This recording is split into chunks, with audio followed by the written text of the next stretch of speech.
दोस्तों, जैसे जैसे हम टेक्नोलॉजी के फील्ड में प्रकृति कर रहे हैं, वैसे वैसे न जाने अनजाने में हम प्रकृति को नज़रअंदाज भी करते चले जा रहे हैं।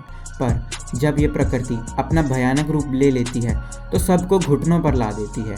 करोड़ों अरबों रुपए का नुकसान के साथ साथ लाखों लोग अपनी जान भी गंवा बैठते हैं।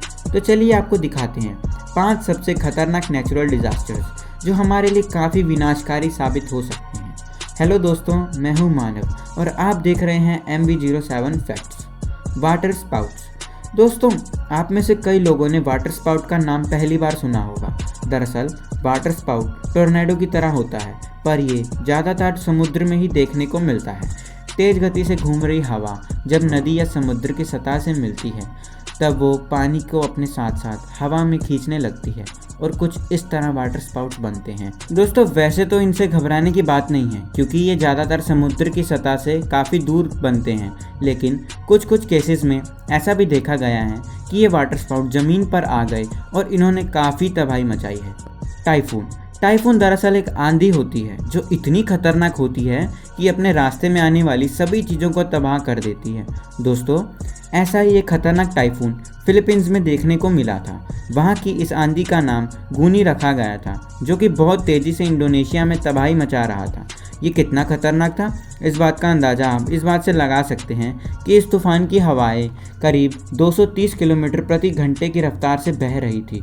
26 अक्टूबर से 6 नवंबर 2020 के बीच आई इस आंधी ने फिलीपींस के साथ साथ चाइना और ताइवान में भी आतंक मचाया हुआ था। और क्या दोस्तों, आपको पता है कि फिलीपींस दुनिया का तीसरा ऐसा देश है जहां सबसे ज़्यादा नेचुरल डिज़ास्टर आते हैं। दोस्तों, हमारी लिस्ट में 5वें नंबर पर है टोर्नेडो। दोस्तों, एटमॉस्फेयर प्रेशर चेंजेस की वजह से टोर्नेडो फॉर्म होते हैं और आपको बता दें कि टोर्नेडो 1.5 किलोमीटर चौड़ा और 80 किलोमीटर तक लंबा हो सकता है।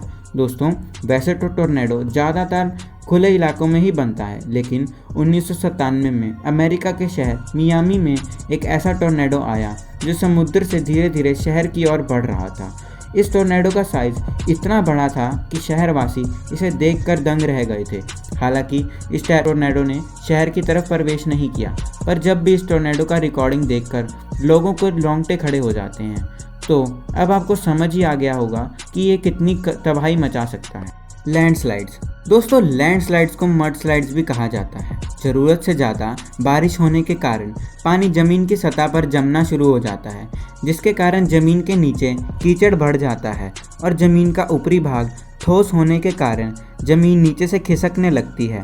दोस्तों, ऐसा ही एक खतरनाक लैंडस्लाइड 30 दिसंबर 2020 को नॉर्वे में देखा गया था, जहां समुद्र के किनारे करीब 24 एकड़ ज़मीन का टुकड़ा धीरे धीरे खिसक कर पानी में अंदर जाने लगा और इस एरिया में टोटल 8 से 10 फैमिलीज़ का घर था, जो कि एक ही झटके में पूरी तरह से ख़त्म हो गया। दोस्तों, ये लैंडस्लाइड के पीछे का कारण नहीं पता चला, पर यहाँ के रहवासियों का कहना है कि पिछले 60 सालों में उन्होंने इतना भयंकर लैंडस्लाइड नहीं देखा। और आपको बता दें कि लैंडस्लाइड के कारण USA में हर साल करीब 20 से 30 लोग अपनी जान गंवा बैठते हैं। वोल्केनो। दोस्तों, वोल्केनो का नाम सुनते ही हमारे दिमाग में बस यही ख्याल आता है, दहकता हुआ लावा, राख के काले बादल और बहती हुई आग। दोस्तों, अर्थ के क्रस्ट में जब टेक्टोनिक प्लेट्स मूव होती हैं तब अंदर दबा हुआ लावा सुरंगों से निकलने लगता है और इसी दहकने को हम वोल्केनिक इरप्शन कहते हैं। दोस्तों, 10 अप्रैल सन 1815 में तंबोरा में आए इस वोल्केनिक इरप्शन को हम भूले ना भुला सकते हैं, क्योंकि ये अब तक का सबसे खतरनाक वोल्केनिक इरप्शन माना जाता है। इसकी विशालता का अंदाज़ा आप इस बात से लगा सकते हैं कि इस वोल्केनो में से करीब 50 क्यूबिक किलोमीटर लावा निकला था। इतना लावा कि घटनास्थल से करीब 6 किलोमीटर दूर तक इसकी लावा की चादर बिछ गई थी।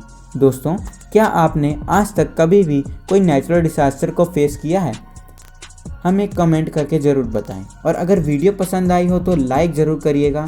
ऐसी इंटरेस्टिंग वीडियो के लिए चैनल को सब्सक्राइब कर लेना और जल्दी ही मिलते हैं ऐसी एक नई वीडियो के साथ। तब तक के लिए अपना ख्याल रखिएगा।